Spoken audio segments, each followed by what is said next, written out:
Le Real Madrid s'est imposé 3 buts à 0 à l'extérieur face à Cadiz. On va débriefer ce match dans cette vidéo. Salut à tous les gars, c'est Azial. Aujourd'hui, on se retrouve pour une nouvelle vidéo, un nouveau débrief où on va parler de ce Real Madrid qui enchaîne les blessures. Il y en a d'ailleurs eu une encore durant ce match et on a eu un retour miraculé qui en plus de ça a livré une prestation assez extraordinaire. Pour ceux qui ne comprennent pas de quoi je veux parler, je parle bien évidemment de Rodrigo. Rodrigo qui au retour de la sélection avec le Brésil était de base annoncé blessé. On nous annonçait une blessure au genou qui le gênait depuis un moment. D'ailleurs, il y a pas mal de sources qui expliquaient que cette blessure, il a traîné depuis le début de la saison, mais qu'il quand même, il pouvait jouer malgré cette douleur au genou. Apparemment, à son retour de la sélection brésilienne, de base, on nous annonçait une blessure très sérieuse et que du coup, il allait être absent. Au final, au dernier moment, il est annoncé titulaire lors de ce match. C'était une surprise. Et quand tu vois la performance de ce monsieur, non, honnêtement, je suis choqué. Les limites,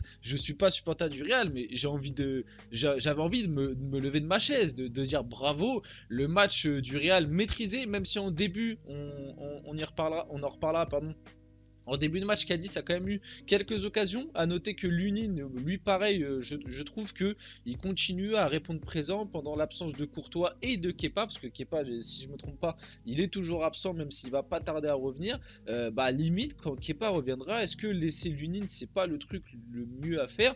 Honnêtement, on peut se poser la question, parce que Lunin, je le trouve vraiment très très rassurant. Donc bref, on va passer au débrief du match, bien évidemment, avant que la vidéo commence. N'hésitez pas à liker, commenter, partager, vous abonner, bien évidemment, comme d'habitude, il y aura des images et tout. Vous connaissez, débrief Liga, on commence comme je l'ai dit, avant que je vous montre le premier but de Rodrigo qui est absolument magnifique. Les deux buts de Rodrigo sont magnifiques, le match est absolument insane, c'est une masterclass, vraiment, franchement tu vois le match, tu peux juste applaudir et le féliciter tout simplement, surtout quand on t'annonce tout ce qu'on t'a annoncé, le fait qu'il a une blessure depuis le début de la saison, qu'en début de saison, en termes de performance, c'était pas du tout ça, qu'il a été énormément remis en question ces derniers temps. Là, depuis, on va dire 2-3 semaines, ça va beaucoup mieux. Il est sur une très bonne lancée avec le Real Madrid. Et aussi, il y a un truc qu'on peut aborder, un sujet que l'on peut aborder, mais finalement, on l'oublie assez souvent parce que Rodrigo, depuis qu'il est au Real, il a toujours ou quasi toujours soit joué en pointe, soit joué à droite. Quand il y avait les absences de Benzema, il jouait en pointe et souvent à droite quand il y avait Benzema, Vinicius. Mais finalement, on l'oublie, mais le poste de base de Rodrigo, c'est à gauche. Et sur ce match-là, on l'a quand même vu que Rodrigo à gauche, ça peut aussi être très très dangereux. Et c'est pour ça, ça me permet de re-enchaîner, après on repasse au match, mais sur le cas Kylian Mbappé, moi je trouverais ça quand même si on le sait que le Real veut le faire et que voilà en termes médiatiques et tout, on sait voilà recruter Mbappé dans tous les cas c'est extraordinaire.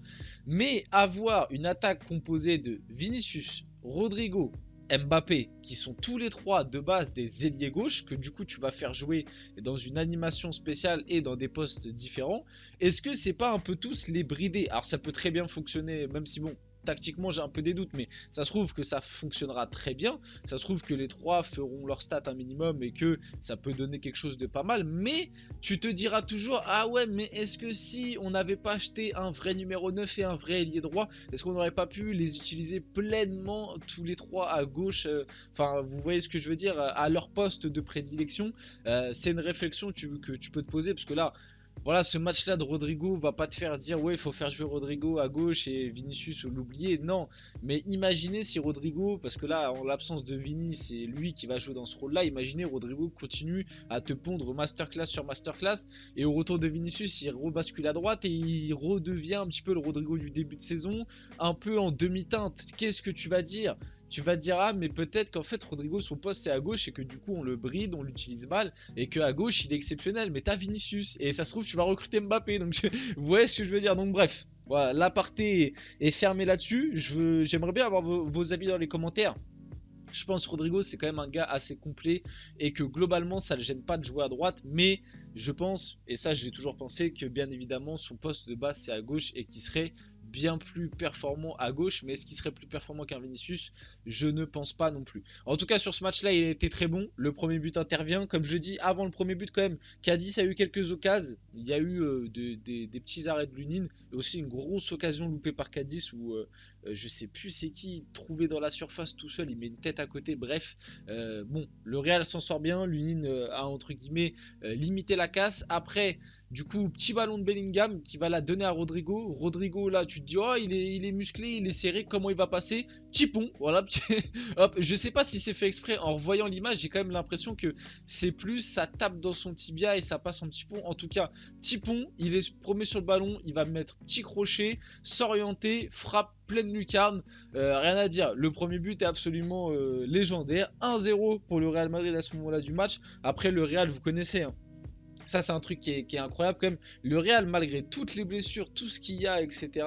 La compo, tactiquement, il y a des choses à redire, tout ça. Un nombre d'absents incalculable. Le Real reste tellement solide, tellement Real Madrid. Encore une fois, je le dis, je le répète. Aussi, on parlera un peu des prestats individuels juste après, mais Bellingham, encore une fois, son retour, waouh.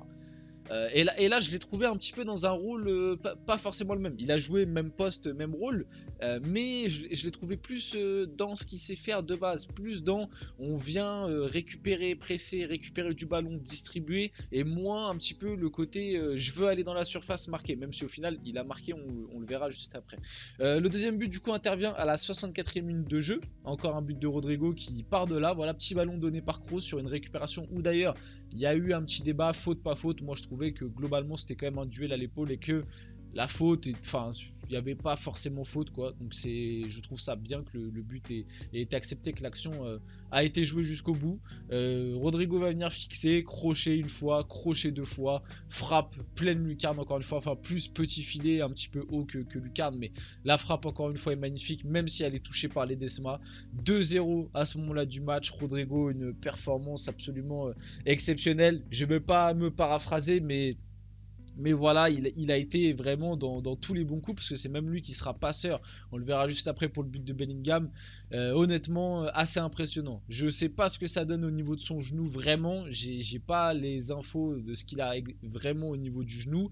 Je sais pas si là, il a joué alors que de base, il n'aurait pas dû, et que peut-être au dernier moment, le Real s'est dit, ah, ça va être chaud quand même, et que lui a dit, bon, vas-y, je vais quand même jouer.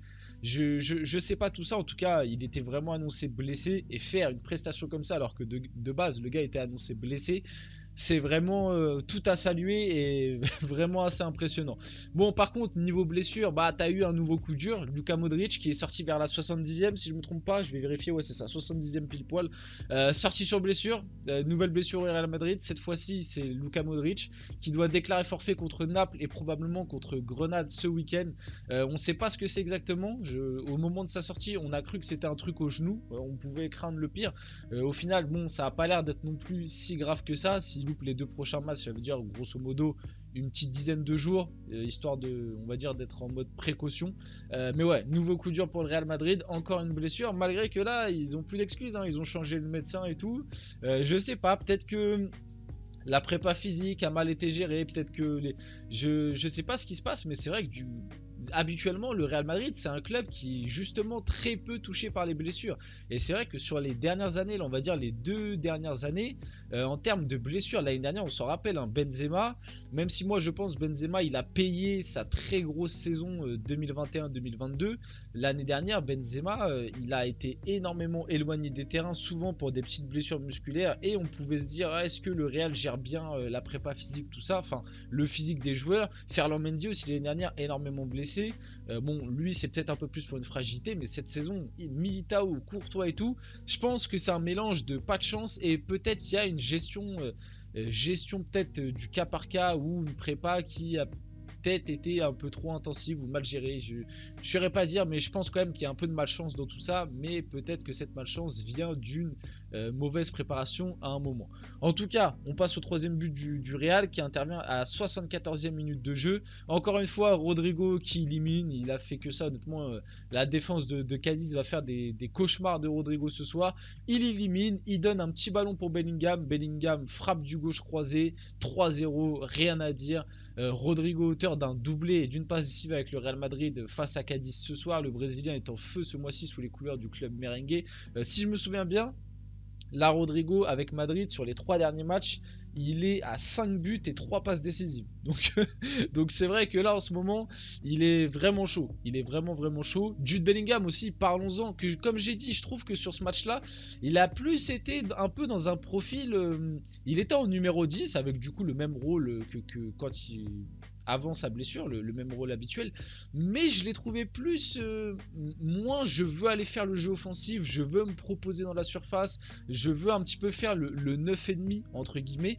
Là je l'ai trouvé plus dans la récupération, dans les milieux de terrain, j'échange les passes avec Toni Kroos, avec Modric, des fois je me projette un peu. D'ailleurs il s'est beaucoup projeté plus côté gauche parce que Rodrigo est énormément rentré dans l'axe pour éliminer.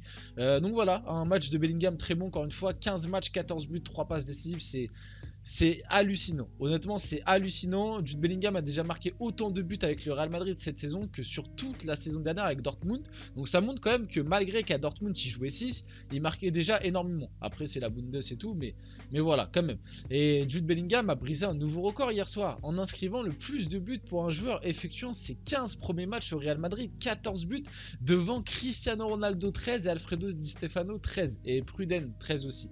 Tout simplement irréel. Se dire que ce gars de base c'est un milieu relayeur qui joue numéro 10 et qui a ces stats là, ce n'est même pas un attaquant. C'est vraiment mais hallucinant. Et Bellingham, je pense que ça rejoint un petit peu la déclat de Nacho. On en parlait dans une vidéo qui est sortie hier sur le Real. Allez la voir si ça vous intéresse. On en parlait. Nacho qui expliquait que c'était sûrement l'une des meilleures recrues du Real Madrid depuis un long moment. Et moi, je disais que c'était sûrement la meilleure recrue depuis Cristiano Ronaldo. En tout cas, en termes de stats accomplies. Et là, cette stat juste le prouve, quoi. Le gars est trop fort. Le Real Madrid reprend provisoirement la tête de la Liga avec un bilan quasi parfait. 11 victoires, 2 nuls, 1 défaite. Rodrigo auteur d'un doublé plus un but pour Bellingham. Voilà, on peut finir la vidéo là-dessus. Vite fait, bon, les prestats individuels, globalement, tout le monde a été très bon. Bien évidemment, Rodrigo en homme du match. Bellingham, très bon. Toni Kroos, Modric, Valverde, ça a été bon aussi. Derrière, Carvajal, pas mal. Hein. Honnêtement, Carvajal, bon début de saison, là. Bon début de saison avec le Real. Lunin, je l'ai trouvé solide aussi. Il a fait les parades qu'il fallait. Peut-être à la limite, le petit flop, c'est Joselu, qu'on en attend peut-être un peu plus. Mais sinon, globalement, le Real Madrid a géré sa prestation. Voilà, on finit la vidéo là-dessus. J'espère que la vidéo vous a plu. Si c'est le cas, n'hésitez pas à la liker, commenter, partager et vous abonner. C'était Azial et on se retrouve très rapidement pour une prochaine vidéo.